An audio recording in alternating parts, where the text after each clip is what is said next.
preparation of phenols. There are some methods for the preparation of phenol. The first one is to obtain phenol from cumene. Cumene is a hydrocarbon.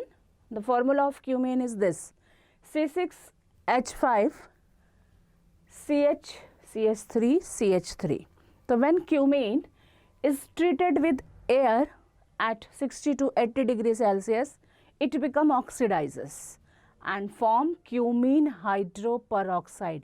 Means oxygen linkage like this, है ना. जो fourth valency है जहाँ पर सिर्फ H था वहाँ पे 2 ऑक्सीजन जुड़ गई तो ये ऑक्सीडाइज हो गया क्योंकि हमने एयर के साथ इसके रिएक्शन कराई है, ऑक्सीजन के साथ रिएक्शन कराई है, तो it become oxidises cumene and form hydroperoxide.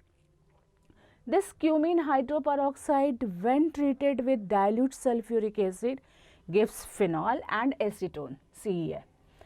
So by this method we can convert cumene into phenol. In the second, that is industrial preparation, Raschig process. In the Raschig process, benzene vapors mixed with air and hydrogen chloride pass over copper or iron catalyst at 503 Kelvin. तो this benzene will convert into chlorobenzene. ये हमने hello arenes में पढ़ा था. तो ये जो हमारा क्लोरोबेंजीन बना C6H5Cl when hydrolyzed means react with water at 698 Kelvin.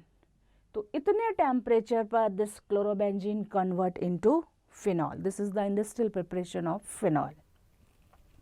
In the third one, preparation of phenol by diazonium salt.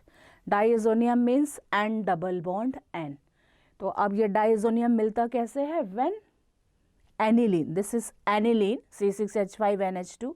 When aniline is treated with sodium nitrite and hydrogen chloride, temperature is not beyond 5 degrees Celsius.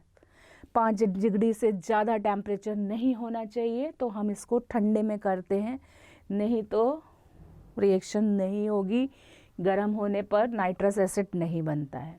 Nitrous acid क्योंकि इन दोनों के reaction से HNO2 बनता है, तो वो HNO2 जो है इस NH2 को N2 और ये जाला Cl आ जाएगा, तो डाइजोनियम सॉल्ट में ऑक्सीडाइज कर देता है.